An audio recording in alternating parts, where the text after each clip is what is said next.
What's up, everybody? I am so excited to be here for another Non-Gamer Reacts series video, and today I've got my old friend, Meryl Dominguez, soprano, at one point software engineer, but now back on the grind. Back on the grind. I can't believe it's been like 5 years for us, I think, since the last time I saw you. 2018. Yeah, probably. Yeah. 2018. We both survived a hellish environment and both blossomed in our own little journeys. You don't know much about video game music, do you? If any. I mean, you know Baldur's Gate 3, you said. Very little. I really wasn't allowed to play video games growing up, so many good pieces of music that you could have been exposed to. It's fine. We'll expose you today. I'm going to expose Meryl to a bunch of video game music, from oldies to new to modern to opera to classical to metal to EDM to everything in between. We're going to listen to Gourmet Race first. And Gourmet Race is like the Kirby. You know who Kirby is? Do you know what Kirby is? The pink one. The pink one, yeah. The like orb guy. Gourmet Race is classic Super Nintendo Kirby. Like, this is the sound. We'll hear the sound font of that, and also just like the general, like,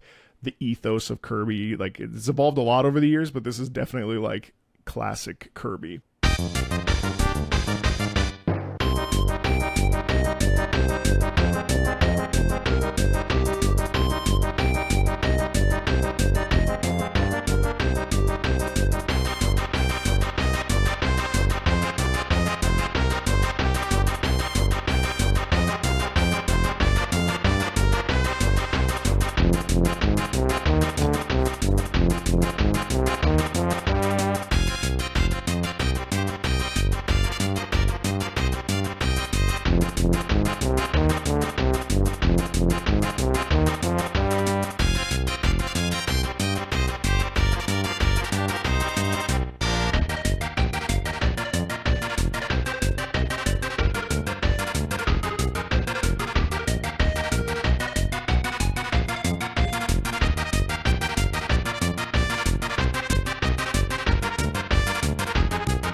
So you've just been exposed to Kirby. Had you ever heard any Kirby music? Have you heard that before? Not that specifically, but I've heard like things like it. Like when I think of like stereotypically, when I think of like video game music, like that's what it sounds like. Yeah, beeps and boops and all that sort of stuff. Yeah. What's the instinct there when you hear that for the first time? Like, obviously removed from any of the nostalgia or the things that make people like it. I feel like it very much is telling the listener like what to do, right? It's like, focus in, we're like on a track, we're like on a mission. Do you know what I mean? It's very kind of guiding the person. That's what it reads to me as. Like, it reminds me kind of maybe of the like Mario Kart. Like, well, yeah. It's like Super Mario. I mean, like Kirby has his own abilities and things, but in general, Kirby, you know, it's kind of from left to right, side-scrolling 2D platform experience, and you know, it's so similar to Super Mario in that way. I mean, is the sound appealing to you? It's very polka-like, isn't it? It's very like It is polka-like, but then there's the kind of like percussion aspect, to like the bump bump, which I was like, it kind of made me laugh. It was like a little bit of, you know, a musical joke before the loop started again, I think. And so the percussion was like a little bit unexpected, but it does have that playful polka thing. Yeah. More than anything, yeah. It feels very like silly and very like goofy, but also very like welcoming and inviting. I mean, you know what's interesting is that, like, I don't know. I mean, how far off is Kirby from like opera in terms of like showcasing its musical, like, you know, I feel like opera sometimes hits audience members over the head, don't you think? Like, with the way that we want them to feel. For sure. Like, Puccini can get a little heavy-handed. I'm like not always such a big fan of like the heart on the sleeve type of opera thing. Yeah. But like playful opera, like I'm thinking like Magic Flute, that would not be so out of place in Magic Flute, just like with different instrumentation. How would you rate, like, out of like a 10, where does Gourmet Race stand for you, like, having heard it for the very first time? I'd say like a 5. Like, it's not something I'd like listen to like for funsies, but I totally see where it's going towards in terms of like, I'm playing this game, I'm focused, I'm like in the zone. I get that. It's an interesting thing about music, especially in video games, because I feel like with opera music, there's no ambient music in opera, but like a lot of this older stuff is very reliant, due to its like limitations of hardware, very reliant on melody. And it's really fun to expose oneself to melodic writing and like, I don't know. I mean, I find the whole time period really interesting because in so many ways, opera for us is melody forward. And especially for as singers, I feel like melody is like where we live almost daily. So it's really interesting to me to hear pieces like this where they're very clearly on the rails and very clearly, yes, the percussion and the oompa sound, but in general, it's ba ba ba ba ba ba ba ba ba ba ba ba ba ba ba. Like without the melody, that piece is kind of just nothing, right? It's so interesting. Yeah. Do you think melody is like the end all be all when it comes to like musical writing? I think that's really tricky. I think that there are like two people. They're the people who are like the harmonic movement drives my soul and how I feel about this. And then there are the people who are like, I walked out of that and I couldn't hum you a tune from that show. Like, yeah, I hated it. That's what we always hear in like new music is that you're like, well, there wasn't a tune I could hum. And you're like, well, that's maybe not the point. Yeah. Yeah. But I mean, I love a good bel canto melody. It's hard to deny. And for those of you that don't know bel canto, basically bel canto means beautiful singing, and it's a specific, it's a style, but it's also a time period, you know, where essentially like the goal of that was florid singing, beautiful long lines. Everything was about like the voice and like melody line, basically. What do you do when a second ice age comes and humanity abandons the earth? Who remains to rule the world with their superior intelligence and sheer capacity to survive an apocalypse? Well, rabbits and mechs, obviously. From the mind of Gen Urobuchi, known for his work on Psychopaths, Meditory Happiness, Fate Zero, and Puella Magi Madoka Magica, comes Rusty Rabbit, a Metroidvania about what it would be like if rabbits had the ingenuity and power to survive an ice age with shotguns, mechs, and drills. This game ends up feeling more like an anime than a Metroidvania, with rabbits fighting against machines and themselves in order to solve mysteries and find out what happens after the world as we know it ends. In this game, you're not just going from point A to point B brainlessly, you're using the intelligence of your trusty rabbit adventurer, Stamp, voiced by the voice of Kazuma Kiryu Takaya Kuroda, to mine, explore, and expand the world around you. And even cooler, customize your mechs with drills and hammers and shotguns and blades. Try it out for yourself when Rusty Rabbit releases on April 17th on PC and Nintendo Switch. But let's stay within the realm of NES, Nintendo Entertainment System in this case. We'll go backwards a little bit to this is called this is like one of the classic video game tunes. This is DuckTales. You know, the show DuckTales. Woo! I did watch the show way back when. This is DuckTales, the Moon theme. And I know that you've sung your fair share of Moon themes in your day. Certainly. So I'm curious what you make of this in comparison to Kirby.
I thought it was really pretty.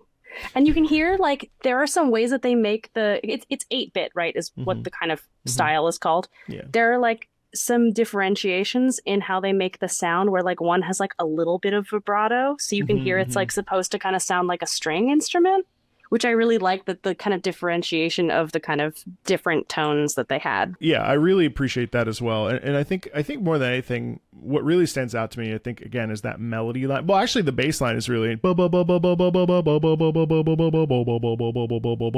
yeah. The melody is such a. It's interesting how like even then, video game music is all programmatic, so it's all sort of intentionally there to tell a story. And what's really amazing to me about that is that video game music is its goal is to affect us emotionally, not dissimilarly to opera. So I mean, like when you hear that though, like what are the sort of feelings that maybe come up when you listen to that, if anything? Oh yeah, I mean that's very similar to opera. I feel like it's kind of wandering exploration, like it gives me the feeling of like setting sail, kind of a new adventure, like the start of an adventure. It feels kind of open-ended, which I feel like the Kirby one was like kind of in its own bubble, and I'm like, I understand what it wants me to do, but I don't necessarily understand what it wants me to feel. But this was totally different. Yeah, that's an interesting distinction too, isn't it? The difference between doing something and feeling something. I never thought about it that way. It's really interesting.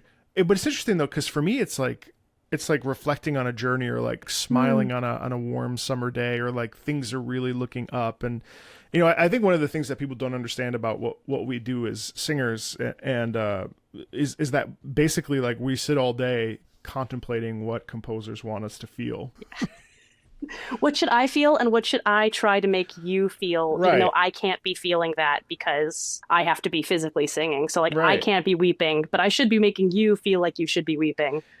So it's like very tricky. Sometimes I wonder actually if video game is not a little bit more pure than opera, because like opera has a lot of like, well, this is very like sort of simple. It's not simple writing, and especially the technology and like how it was created is not simple. But when it comes to like, there's a simplicity and a directness with the emotion, whereas sometimes I feel like opera can be like, or symphonic writing tends to be like we have to have like harmonic tonal centers and like deep like pits of the writing and the 4-part harmonies and all this other stuff, whereas this, because of the technology, like the melody is so forward that I feel like it's unencumbered from any of the stuff that we'll hear later on today, where it really is melody centered. And the melody, I mean, do you feel like melody is ultimately like the emotional core of a piece, or do you feel like it's all of it combined? I feel like it's all of it combined, because I mean, you know, there's a reason I think that a lot of people are drawn to singing, whether that's opera or pop music or whatever, is because the words also mean so much to people, and like the poetry of how people say the words. So I think it's like a combination between melody and the words, and that like harmony can support that, or it can tell like the opposite story. It can give you like a clue of like what's happening in the background, you know? Yeah. But I think you're right. For the most part, melody is like what people gravitate towards. It's interesting how basically music, at least in the realm of video games, and I think opera too, is basically subtext. Like it's just what the character's feeling. Isn't that crazy? Because I mean, like basically we're just living in between the lines, isn't it? It's like all the stuff that like people want to say in real life that yeah, they and like then the music's don't. like, this is what you actually mean, but you're saying this, but the music is saying this. So it's like that. Yeah, it's totally cool. Do you feel like this chiptune style, like this 8-bit, 16-bit sound is endearing, or like what do you feel about this sound quality? I think it's very nostalgic. I think that especially for people who played a lot of these games growing up as children or as like young adults, it is very like comforting. Whereas I don't have the same I don't have the same like instinctual association with it, but it definitely sounds nostalgic. Like it sounds like, you know, the times where I would go over to friends' houses and play video games secretly. Oh, right. That's right. Because you weren't allowed to. That's right. We didn't have like systems at home. I had a Game Boy Color. I had the Pokemon edition Game Boy Color from, I don't know what year, 1998. 1990 something. Yeah. Can't remember. So you had that, but you weren't really allowed to have consoles or play games. So like, when did you sort of stop altogether? Like in high school, when studying started to become a little more intense, and I started dancing, and so I really wanted to do musical theater originally. That was like my goal. I was like, I'm gonna be a rockette. I'm gonna be on Broadway. Yep. I am tall enough, but I am not as good at a tap dancer as I would need to be a rockette. So, you know, you get busy with other things, and just video games, because they weren't part of my life as a kid, just like didn't stick around really. I feel like I play more games now than I did like as a teenager. Mostly board games though, right? You said you're really big into tabletop RPGs and stuff. Yeah. We do a lot of D&D. I play a lot of D&D. I love it. Got into it in like middle school, and then it's hard to find people that will like agree to play with you, especially when it like wasn't cool, but it's cool now. And so all of my college friends and I are playing again, which is great. I mean, it's like the ultimate multiplayer experience, isn't it? And like being able to like play and go on a journey with others. I've only done like a couple one-offs, like I think 2 one-offs in my life, so I've never really like, to me that's like, I'm not really interested in D&D because I just have no frame of reference for it, whereas like video games is like for 30 years it's like all I ever did. And when I wasn't singing, I was like at home trying to decompress by playing a video game. Like, totally. And then I went and decided to turn my passion into a job again. So you never learn, Marco. You never learn. I'm a glutton for punishment. Let's do one more track from this 8-bit, 16-bit time period, because this is from the Sullivan brothers, and they're sort of like just luminaries in their respective field, and I'd never heard this before until like literally a couple minutes ago. It's actually from a game called Treasure Master. No idea what that is. World 2, The Moon, also another moon theme.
That was very different than I expected it to be.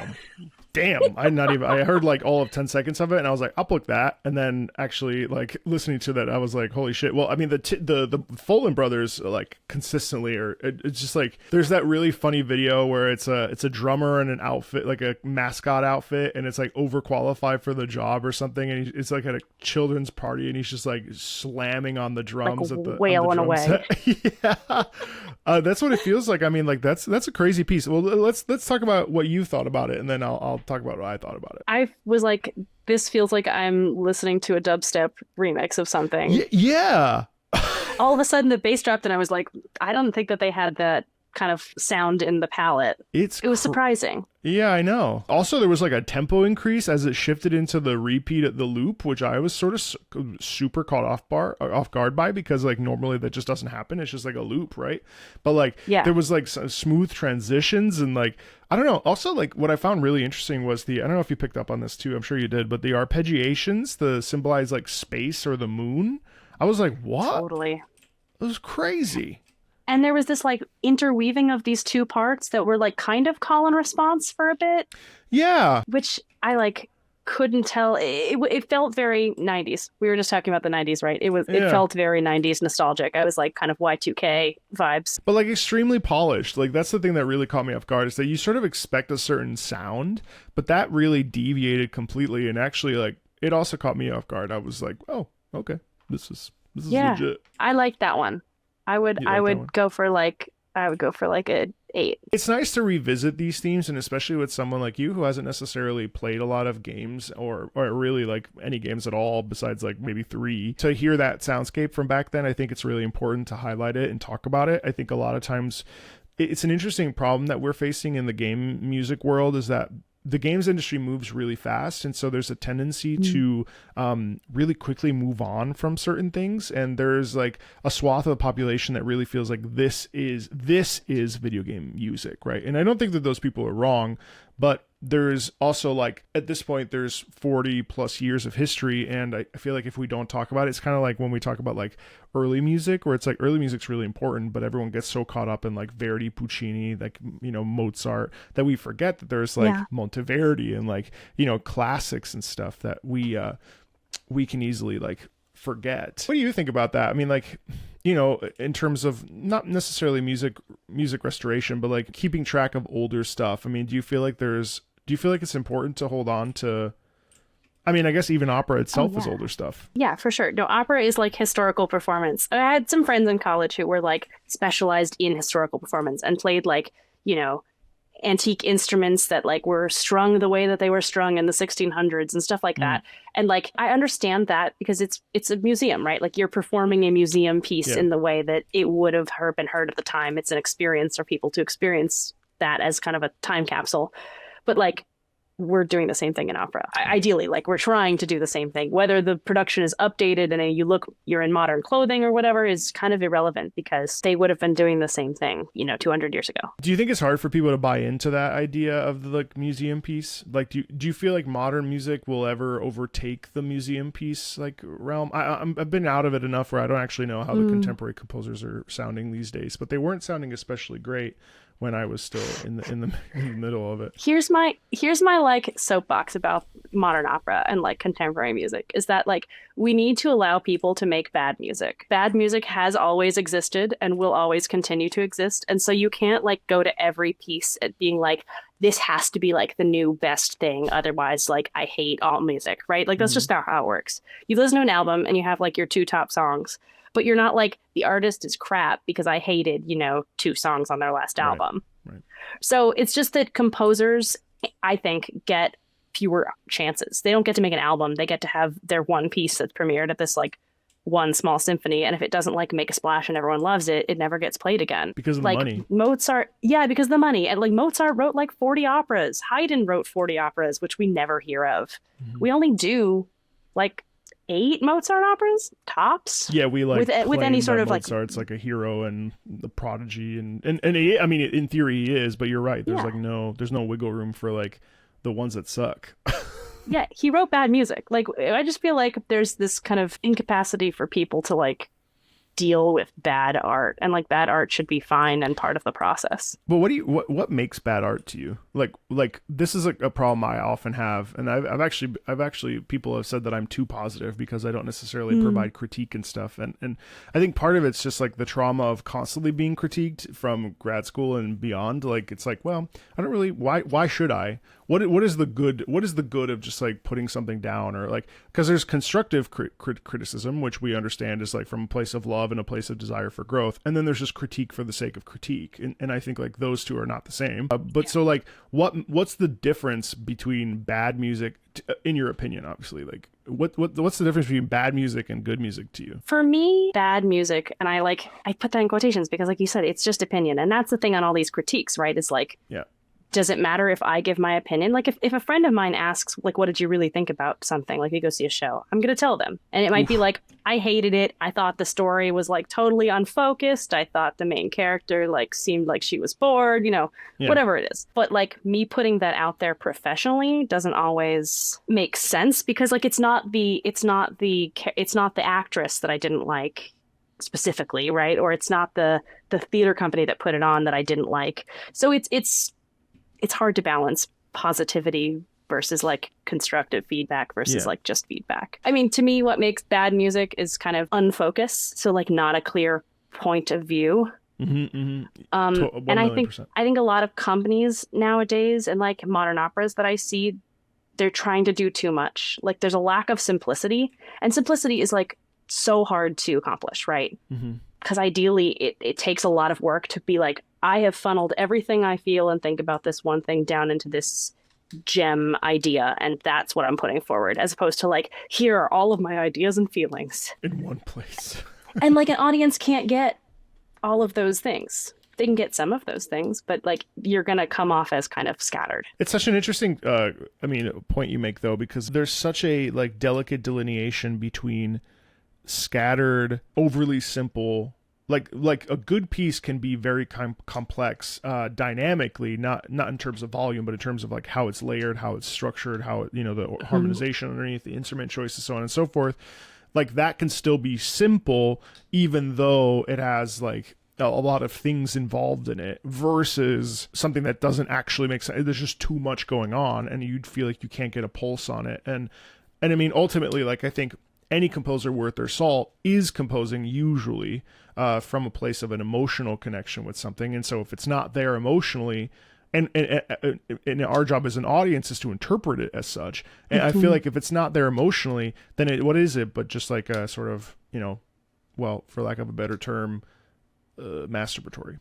I don't know if we can put that I knew you were going to say that. It's just like, it's intellectual masturbation. And that's it's like, okay, great. Got anything else? Was that fun for you? Yeah. Did you enjoy it too? Did you enjoy yourself? But it's actually true. I mean, that's a very valid. I mean, I know that like, we'll keep it in, whatever. But like, there is certainly, that's like a complex. I mean, but that's really what it ends up being, is that there's like it's just intellectualizing for the sake of intellectualizing, which doesn't actually do anything but just like intellectualize. And music really feels like it's supposed to be more than that, isn't it? Ultimately. Oh, for sure. Yeah. Yeah. Well, let's dive into some more modern stuff. This is going to run the gamut here. I've none of it makes any sense. I just randomly pulled songs that I think are really cool and interesting and might be interesting to you. Do you like boy bands? I was a huge fan of boy bands back in my youth. In my youth. Well, funny enough, there's a video game, and I'm actually repping the hat, not on purpose, for a game called Warframe.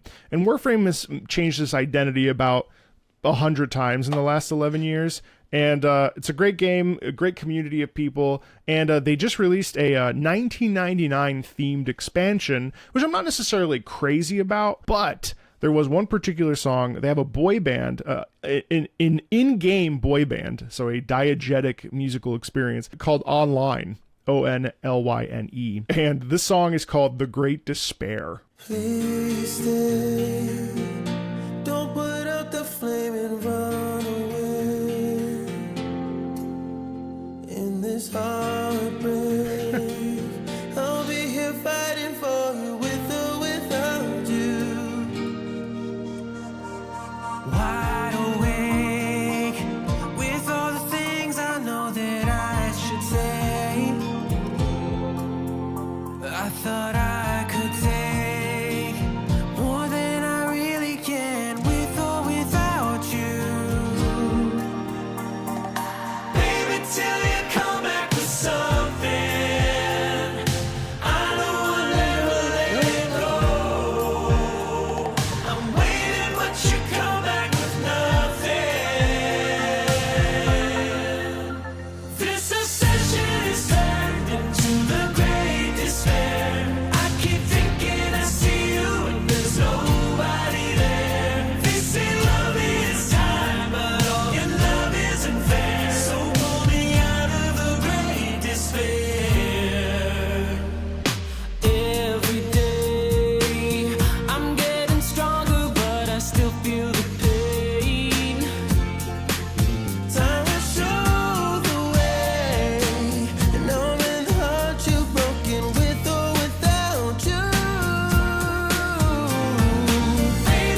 Key change. This is turned into the greatest fair. Now all I see is you everywhere. Facing love inside, and now it's time we declare goodbye to the greatest fair. Goodbye to the greatest fair.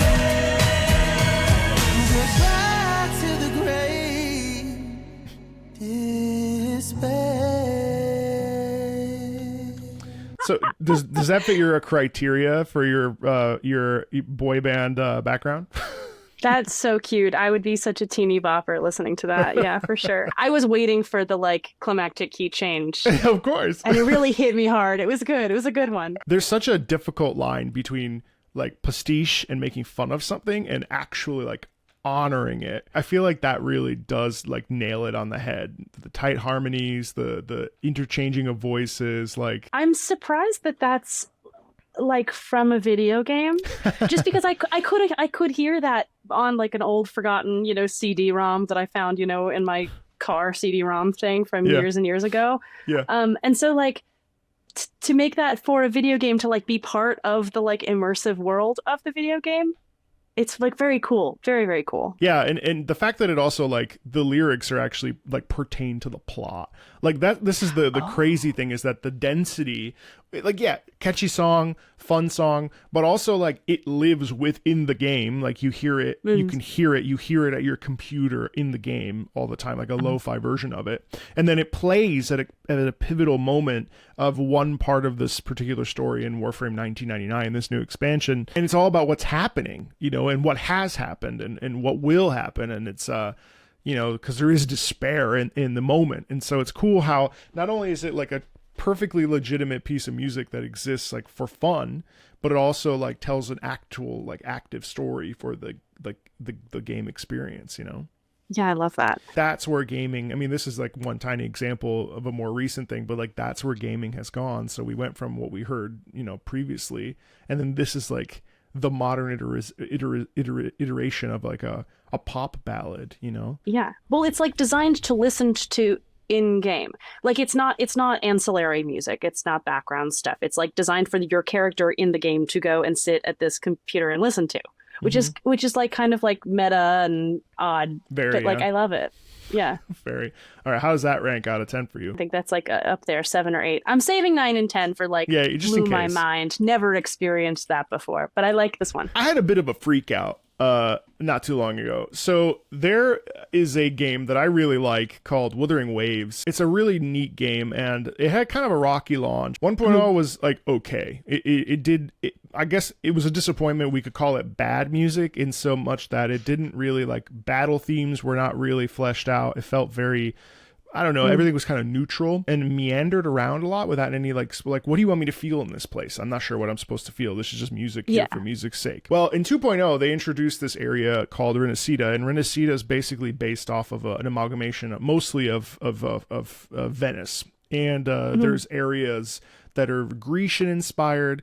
And in this one area, this Grecian area, you fight the Queen of the Night, Lorelei, who only appears during the night. Now, of course, I know that you have sung the Queen of the Night many times, and so I would be remiss if I didn't bring this particular boss's theme, not for any particular reason, or maybe there will be and you'll hear it. I'm not saying it's the best sung thing in the world by any stretch of the imagination, but I think you might be pleasantly surprised as I was.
Does that excite you? Like, what is the sort of like, what's your sort of thought process? Now, I don't think it's like I don't think that piece is necessarily like the craziest composed piece ever, right? Like, it's fine. It like serves its purpose, and I don't really think you can listen to it out of context necessarily. But like, does it mean something to hear like the Queen of the Night, De Hurla Racha, like outside of an operatic? You know, what's the sort of, is there like an excitement in that? Like, or is it kind of like, oh, that's cool, whatever. It could have been better. What do you think? I like it. I think like you were talking about like, you know, a pastiche versus like making fun of something. And you could tell that the people who put this in, the composers who put this in, like appreciated the music and were like excited about like having this kind of like vicious character be kind of invoked in that aspect of including it. Because I mean, like, obviously, I mean, you know how little I play video games, but I could tell that was boss battle music. You're like, something's happening and like you need to be ready. So it made me feel like excited and in the zone, but it gives you clues about the character that you're fighting, the like aesthetics of it to me. You were like, oh, it's maybe not like the best sung thing, but like the kind of silvery, airy, kind of ethereal voice, I think really speaks about kind of maybe the abilities of the character, right? Like, is she like super magical and Yeah. So she like it makes launches sense. bubbles. For me, well, there are many examples of this. There's Beelzebub from Bayonetta 3. She sings like a piece. I can't remember the piece right off the top of my head. We if we can, we'll pivot to that near the end. And there's literal like reinterpretations of Der König or Schubert's Stenchen, or you know, it's actually crazy how much of there's reimaginings of the Moonlight Sonata, Bach Toccata in D minor, I think it is. I think there is obviously something to be said for when composers are taking something and reimagining it, but also like when they are creating new orchestral things, which we'll get into soon. And I think that will be very exciting for me to have you listen to that, because I know that you're singing some more modern pieces lately, and it'll be really intriguing for you to hear what I'm hearing in like a modern, talking about modern composition, and how exciting it is that I think that in a lot of ways that the video games are actually the forefront of where the classical revolution is happening, but it's happening within video games, not so much even on the outside of it, which is fascinating, but we'll get into that. Do you think that there are cultural implications for someone to hear the Queen of the Night in this context that maybe is exciting, or do you think it's kind of like, oh, that's just like a nice piece? Like, do you think that is a way to, I don't know, bridge the gap sometimes that we struggle with, and have, you know, all the outreach that we've done to try to get people to come on board? You know, like obviously there's exposure because millions of people play it, but like I wonder about that. Well, I think Queen of the Night is one of those pieces that people are like, oh, I know that one, right? Like that's the one that like even there was a parrot on the internet who could sing it like years ago, who like people kept sending me that video, and I was like, yeah, the parrot's really good. The parrot sings it better than I do some days. So like I get it. I like the goat Diana Damro video where it was Right, like it is a way of getting people connected to the music, if not the story, right? Because they're like, oh, how funny, and then they look at the story and they're like, ooh, not so funny. It's a good way of making people curious, and I appreciate it, because like that's what got us all into this, right? Like curiosity. Like you hear something and you're like, that's interesting, I like have to find out more. And so like that's all we need to do in classical music, is like get people curious and leave the door open, because that I think is the kicker. Like we get people curious, we spend all this money and all this information trying to like shove in people's faces, and then like people feel like there's such a high barrier of entry to actually enjoy classical music. So it's like we're not doing a good job at like making people feel as welcome as they should. Well, and you know, not to toot my own horn, but that's definitely one of the things that I've been feeling most grateful about recently, is the fact that like when this came out, there's a video of me. Wow, that's cool. Oh my god! Oh my god! No fucking way! Holy shit! Oh my god! They referenced Queen of the Night! It's embarrassing at this point, but it's me like literally freaking out. Like I was basically, I was eating like a piece of bread, and I'm basically like choking it on it, because I'm like, oh my god, is that Queen of the Night? What the fuck? Like, how? And the thing is, like, so this game is free to play, and it has a mechanic in it that is essentially gambling. So like one has to be careful when committing real money to this game. But this is free to play, which means that millions upon millions of young people and people our age and older are being exposed to, yes, the gambling, yes, the bad parts, which are bad, of course. But I saw a couple comments on the famous Diana Damro video where people were like, I'm here because that opera singer freaked out about this. And to me, I'm like, yay. I'm like, okay, so this is how we bridge the gap, rather than like us as performers having to go to a high school and perform Carmen 50 times. Like, yeah, there's space for that, but I never really enjoyed that anyway. I don't know. Do you like Outreach? Like, Outreach was always... I like Outreach if you're doing good music. Like, that's the thing is, like, I've done some Outreach and I've heard of some Outreach. Like, my partner did an Outreach and the opera was Stop Bully. And so it was this like PSA for middle school students to like stop torturing each other.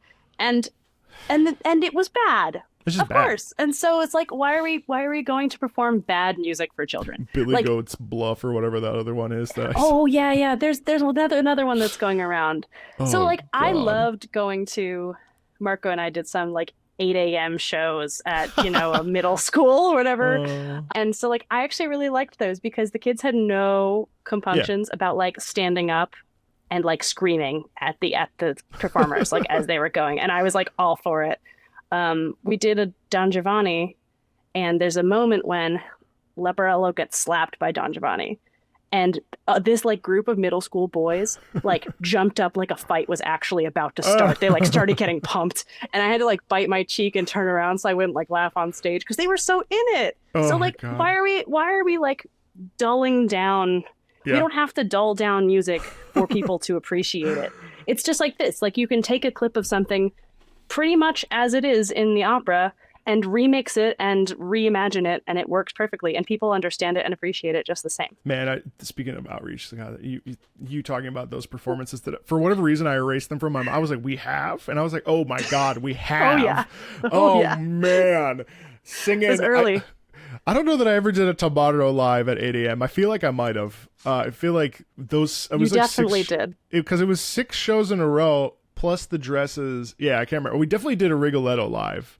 I was telling the story the other day, Meryl. Remember when I had to pick somebody up and put them on my shoulders while singing Questa Quilla? He was like, okay, now because she's a prostitute, she's like gonna like slide sexily down your body. And like, she couldn't figure out how to do it. You're like, as you're trying to like hold your core and sing, and there's like a woman like hanging off of you who doesn't know what she's doing, kind of like... It was very funny. Very funny. I'll never forget when we did I separately, when I was in Cincinnati, I did an Outreach of Carmen. It was a 90-minute Carmen. So I had 0 time off, and it was just like screaming. We went to an old folks home, like a nursing home. And when the Escamillo came out to sing the Toreador aria, like we're literally like 2 feet away from us. Some guy goes, "Hey, look, it's a gigolo!" Like loud as fucking.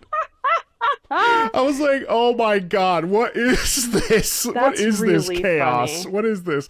And I remember when there was another part where we were at a high school, and Carmen throws the ring where she's like, no, I will not have your ring. And the girls in the crowd went, ooh. Like, I love those moments. Oh man. Yeah. So good. But the fact of the matter is that like having this or any other example of it that happens in music, like it's so exciting because it feels like, I had to justify this. I ended up deactivating my Twitter because it's just become such a shithole. And someone was like, look at this guy. Like, you can calm it down. And I was like, why should I calm it down? Like, you don't understand. Like, you have no clue what it's like to do this shit for like 10, 15 years. Have people be like, oh, I don't give a shit about opera. And then like, hear something like this in a game and know that it's being seen by millions and be like, oh my God, like it's still valuable. So exciting. Yeah. But people don't, some folks get it and some folks don't. And if they like it or they don't like it, it's really not up to us. But I mean, the fact of the matter is that like someone heard Queen of the Night for the first time and they were like, wow, that's really powerful. Like, oh my God, the amount of times that people have been like, I've been to operas because I've watched your videos, even just like opera singer being around. It's just like, it's exciting because I'm not like being like, you have to like opera. I'm just like, hey, I used to be an opera singer. And they're like, oh, I went to an opera, or, oh, I started taking singing lessons just out of curiosity. Like that, you can't beat it. Love like, that. No, it's the best. So I know your friends said that they're trying to get you into metal music. And this is not exactly metal, but it's like close-ish. I just listened to this theme not too long ago. And one of the cool things about games is that sometimes characters have actual themes where you get to like kind of uncover a little bit about who they are as people, or like what like someone wants you to like think about. And I'm still reading the comments about this one because I'm still a little bit confused. But this is Dizzy's theme from it's called Radiant Dawn, and it's from Guilty Gear Strive, which is a fighting game.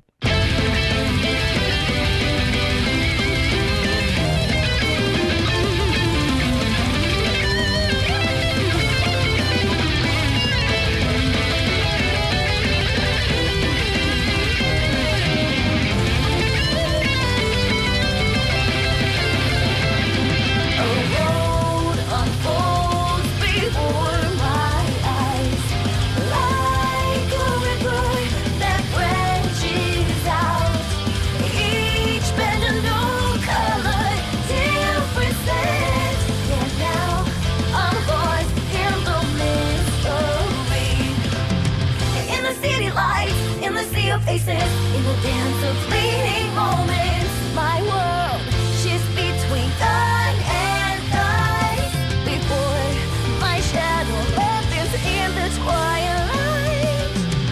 I'll go.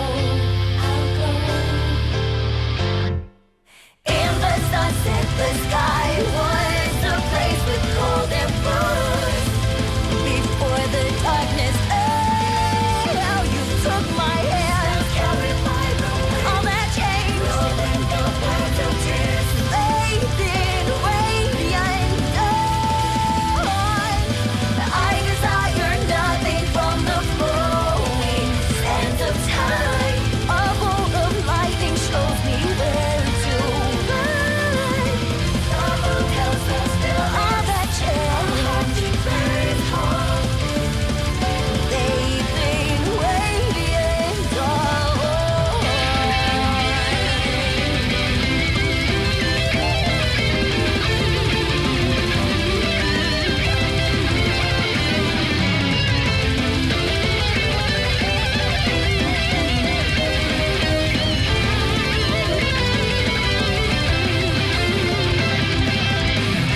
Ahead of leader walk, behind another's trail. Paths to nowhere, dark and veiled, until you are beside me. In the city lights, in the sea of faces, in the dance of fleeting moments, I will surely bloom in the open land. I dare to cross the line now that I see. In the sunset, the sky was a place with golden rose. Before the darkness, you took my hand. It was a warm all that changed without breaks. Bathing radiant dawn.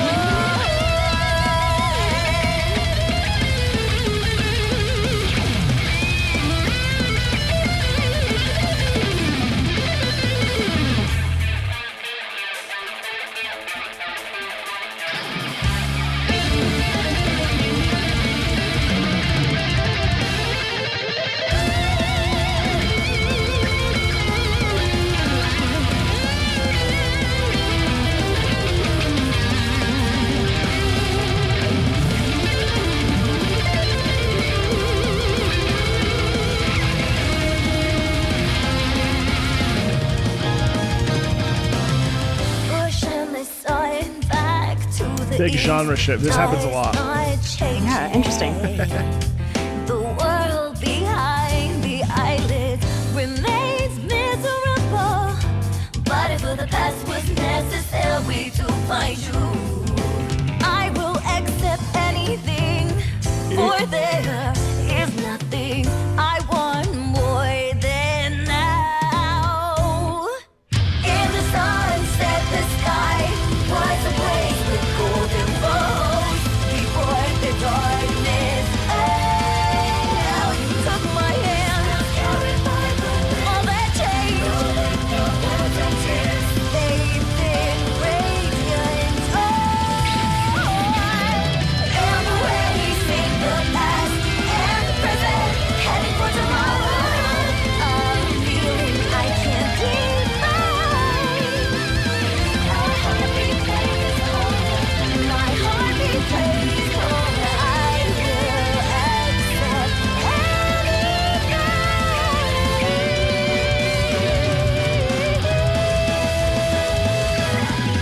For there is nothing I want more than now.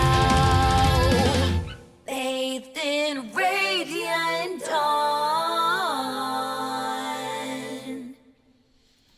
All right, what do we think about that? It's a little crazy, but I think it kind of it has its charm. I don't know. It gives like cleric vibes to me. Like coming from D&D, I'm like, she's probably a cleric.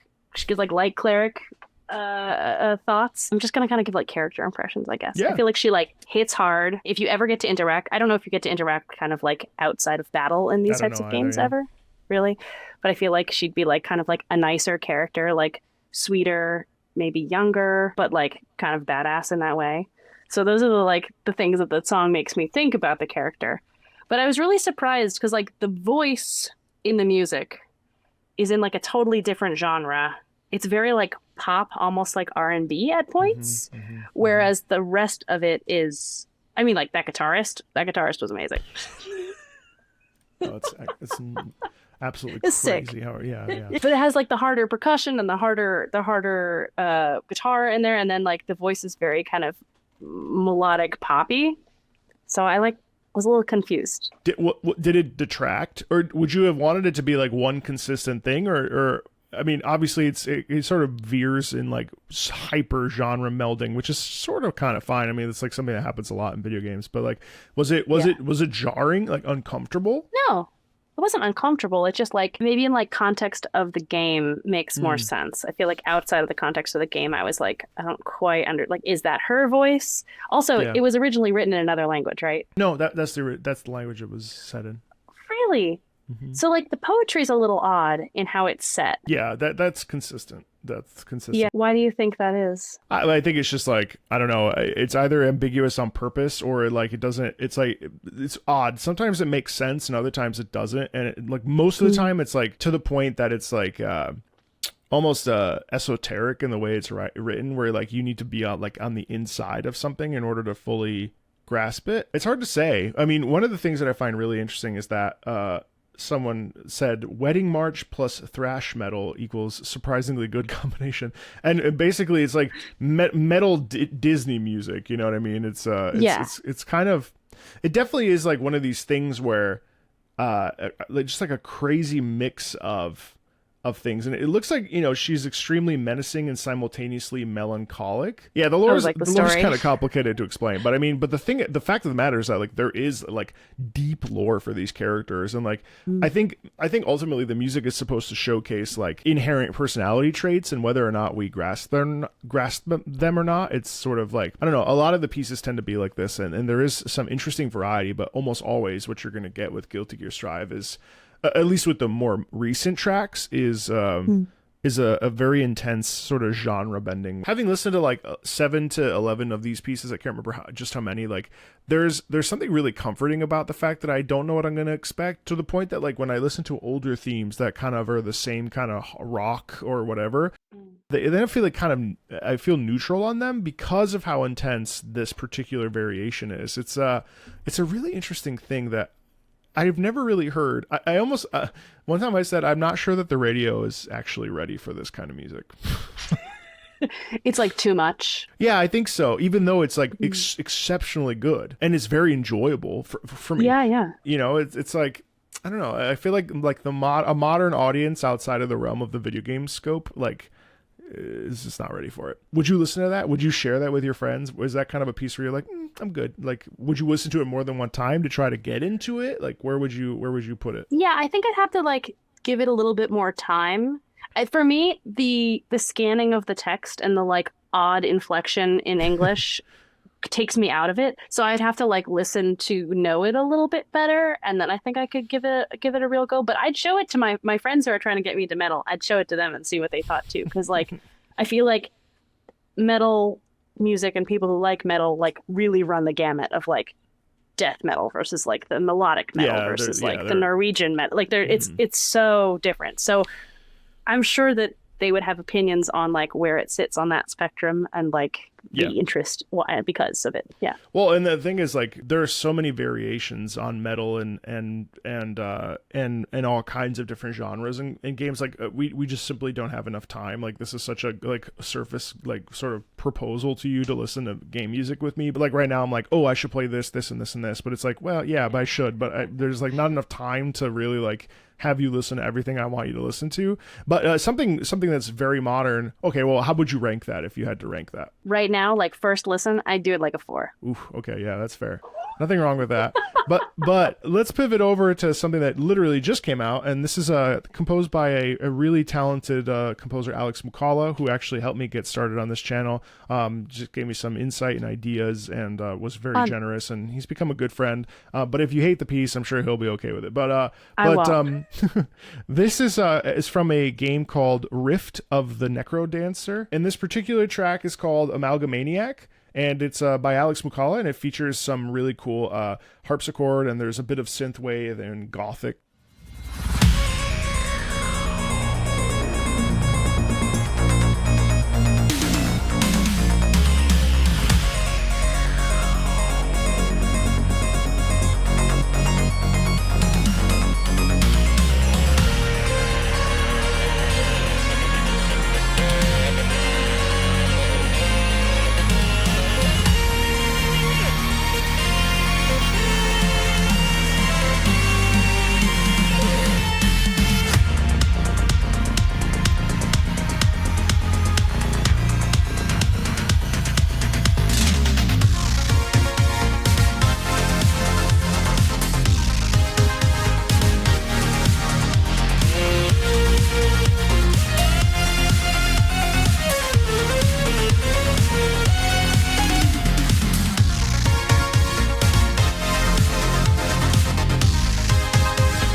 There's something about harpsichord that just like I just fuck with. I don't know. Like what do you make of that? That synthwave style. Yeah. Are you vibe with that? I vibe with that. Yeah, for sure. I felt like that was so like the third piece we listened to, the like retro 90s 8-bit 16-bit. Yeah.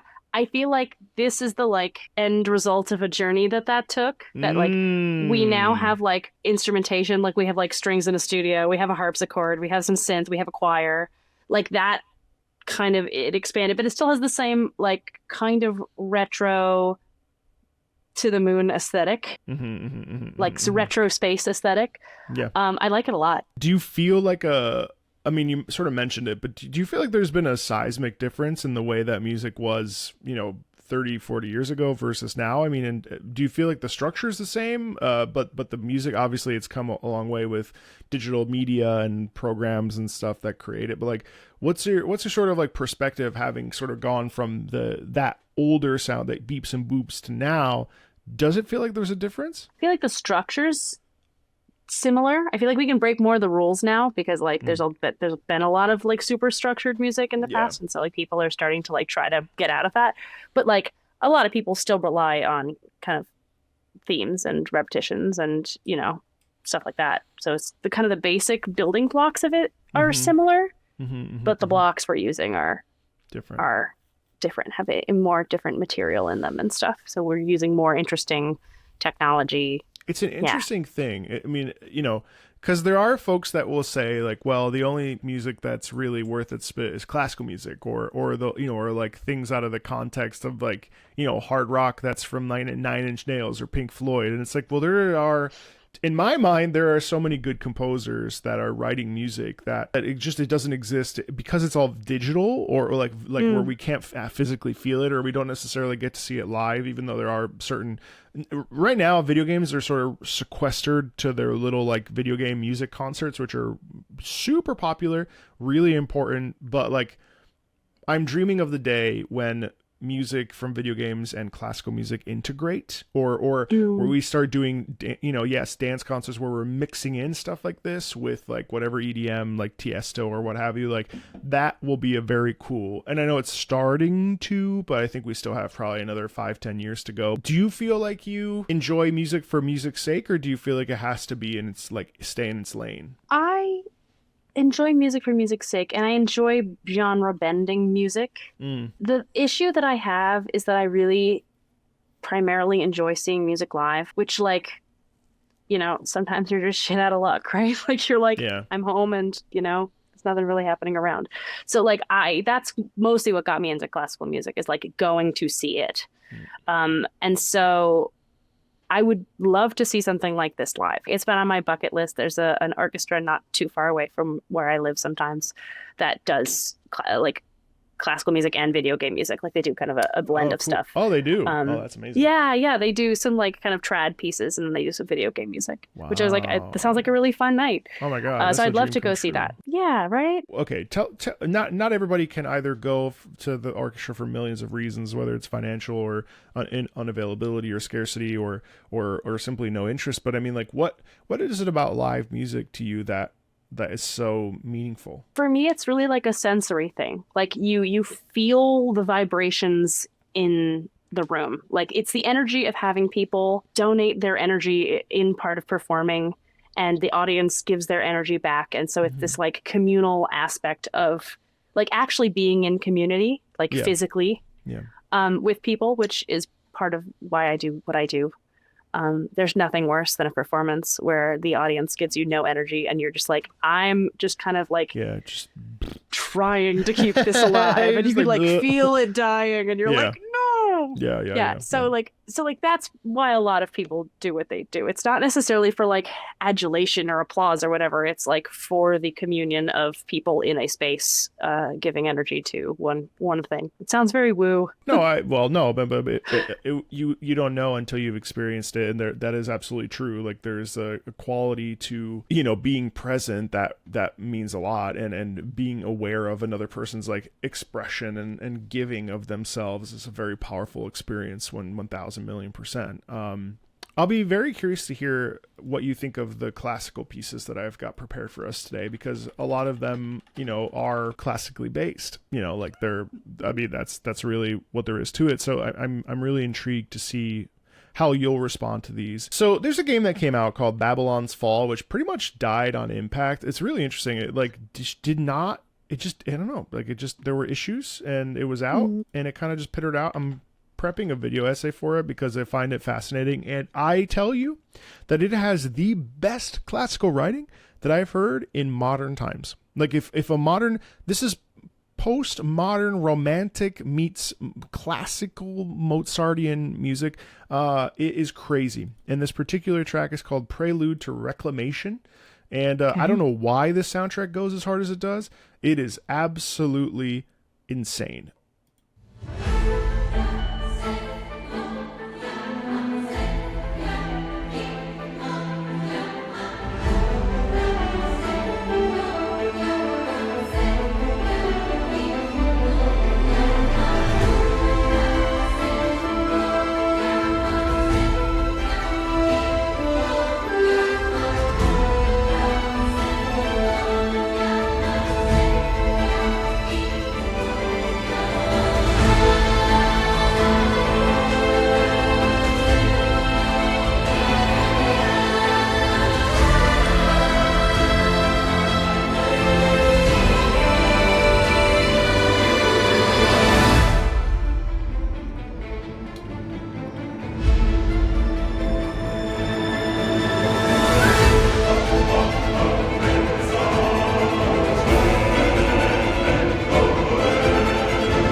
That's a ride. It's a ride. That's a lot. I like it though. Those singers are so good.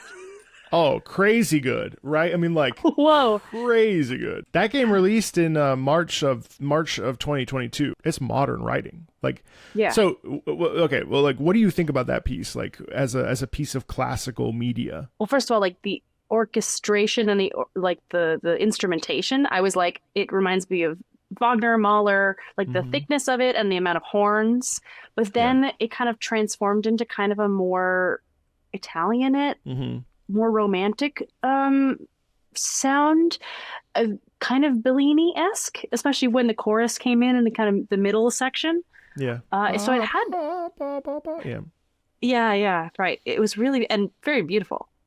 Like, there's your melody. I mean, do you feel like this kind of music, like, should or could be on stage? Like, you know, could it be in an opera? Could it be in a piece of classical? Like, you know, why are classical composers not necessarily writing in this style anymore? Like, why am I hearing this in video games but not hearing it in modern operas? You know what I mean? Yeah. Well, I was thinking about that because I was like, well, this was made in a studio, right? So the issue we have is amplification. Of course. So I don't think that necessarily the singers would be able to be heard without amplification, which, like, as I don't know how much you talk about this on the channel, but like opera singers traditionally are unamplified, and that's kind of the like opera superpower, right? Is that like you can sing over an orchestra because of the way that you're trained. Yeah. But like modern composers, I think, do struggle with that because they have all of these ideas of things they want to do and haven't had necessarily the opportunity to experiment with putting singers in them and having them be heard. So like I've done some modern stuff where I'm like, they're not even expecting to try to do this unamplified. They're like, oh yeah, we're just gonna mic you. We're just like not gonna worry about it. And then I've heard some shows and heard some experiences of people in shows who are they're like, no, they're not micing us. We're just gonna like hopefully bring the orchestra down quiet enough so that we can make it through. Because like even if you are trained, as you know, Marco, you can still get overpowered by an orchestra if the orchestra kind of like 1,000,000%. goes for it, or Especially if there's too much behind brass. you. Yeah, it's impossible. Yeah. So I heard this and I was like, well, they're going to be mic'd. It's going to be amplified. So that would be my only thing about like if we were to bring this on stage and like set it to a story, or I'm sure there's already a story involved in Babylon, but like take the story of Babylon and put it in a theater production. You'd have to like be careful with acoustics and stuff.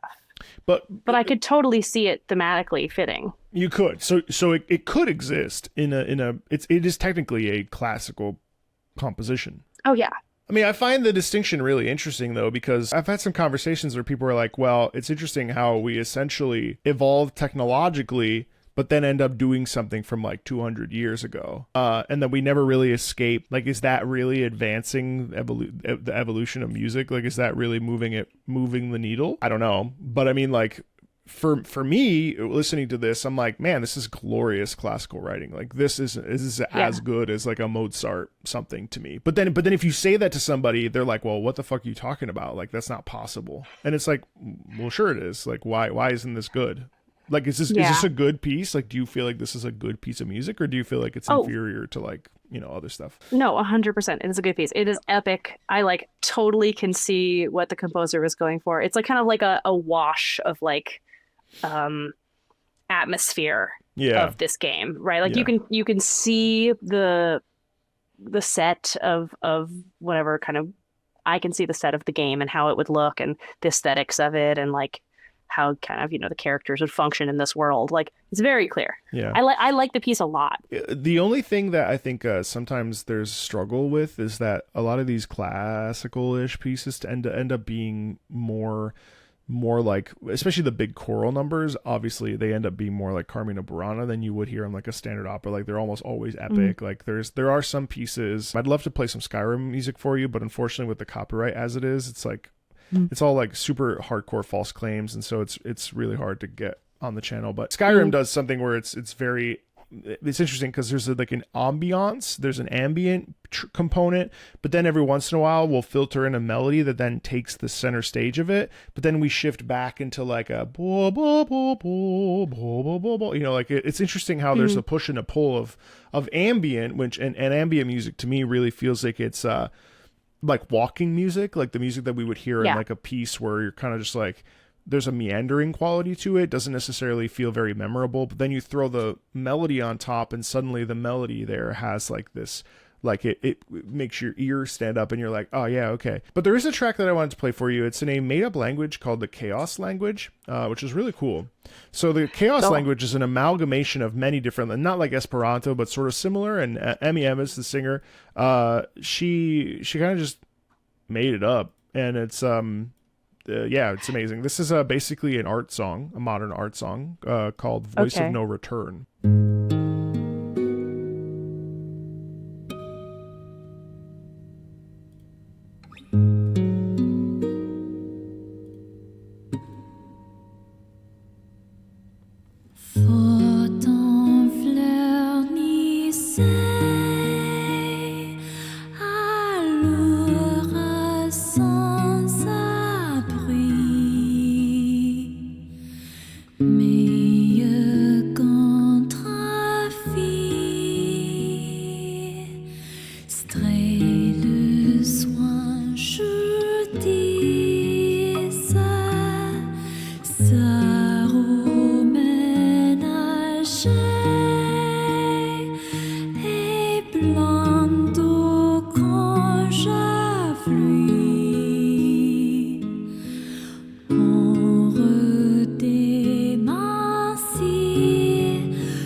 I could see you singing something like that. That's beautiful.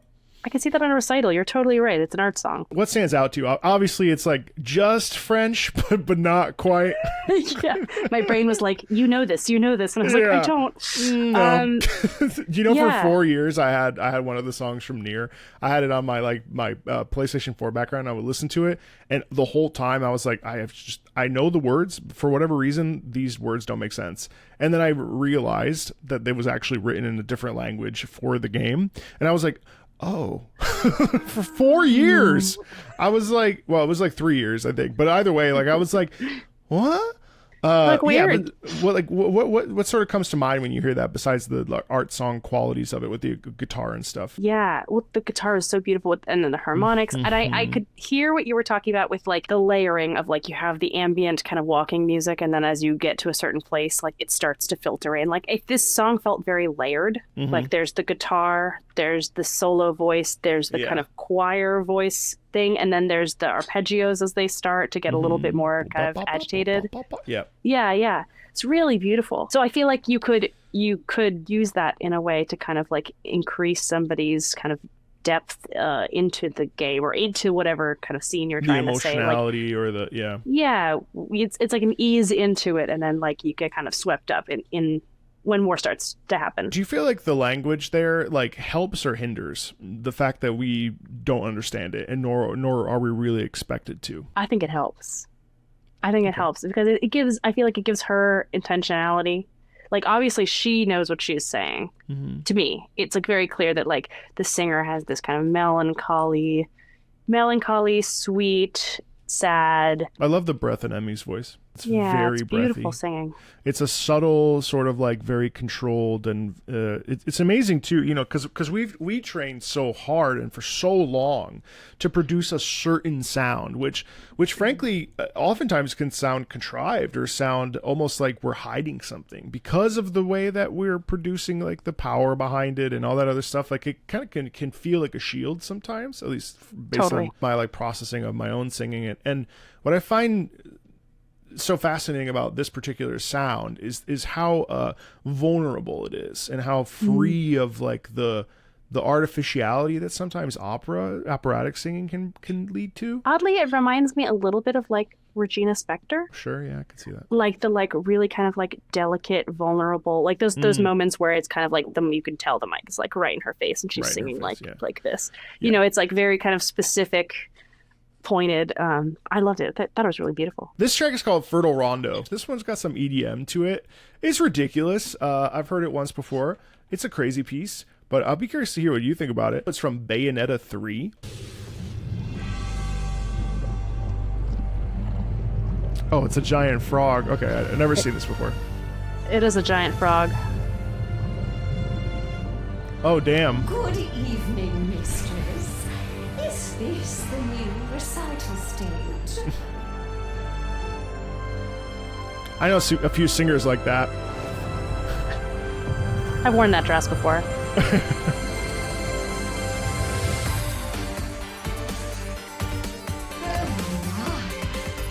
a large audience. I'd better jump into the chorus then.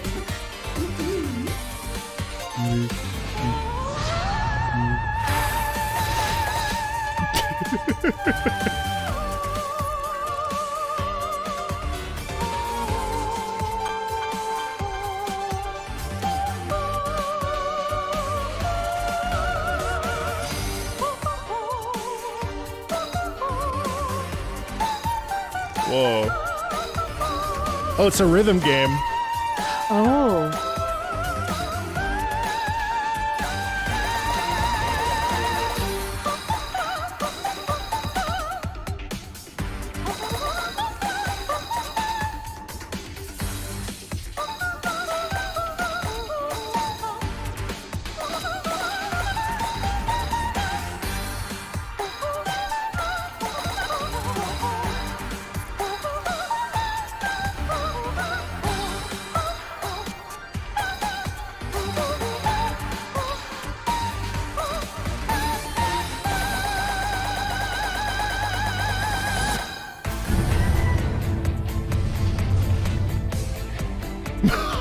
With the glow sticks. That's funny.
Damn.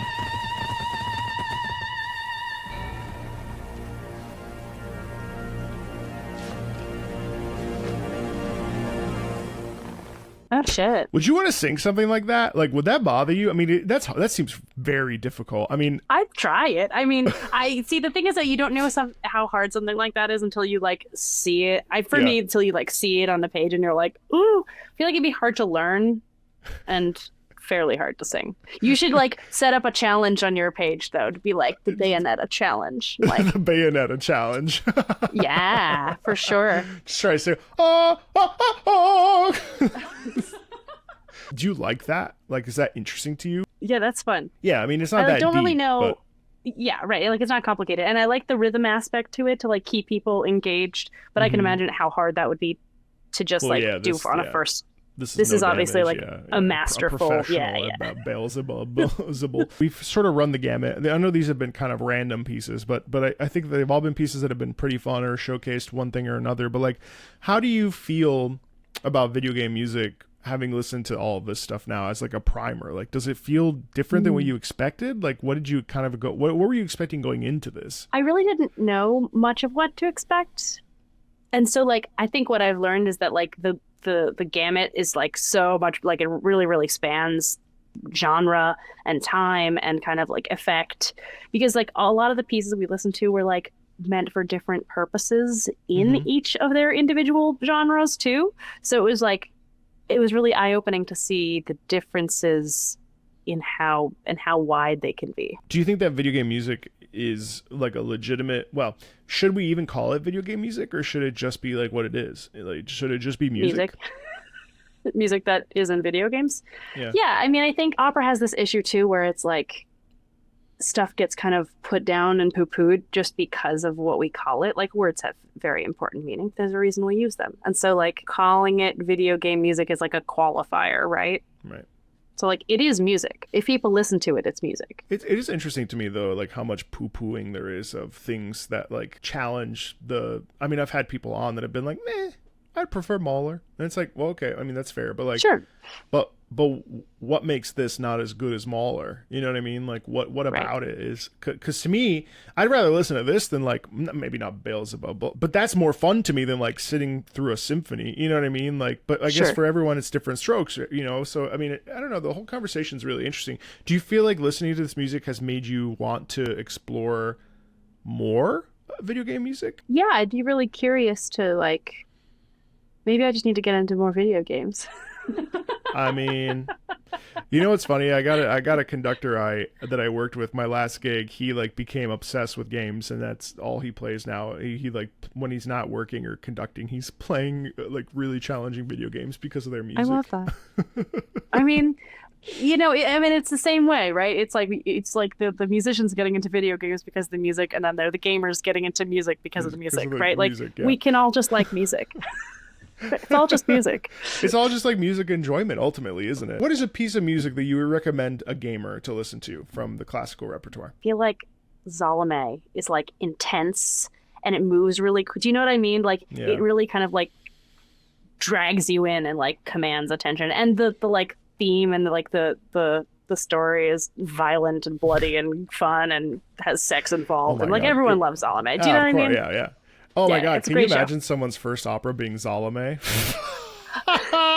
Oh, that's something you don't see every day. I would love that. It has to be the right person. Yeah. If someone goes to see Salome, please let me / Meryl know. Let me know, so I'll let Meryl know what you thought of Salome. Because even I have seen it once, and I was like, I think I'm good. You're like, oh, that's a lot. Yeah. But I feel like if you're used to like the immersive thing of video games, you could get into that. Well, listen, Meryl, thanks so much for coming on and hanging out and listening to some of this stuff. Hopefully it was a good exposure, and thank you everybody for watching. I hope you enjoyed this episode, and we love inviting people to the channel and exposing them to new things, and it's really important. So thanks a ton, everybody, and we'll see y'all later.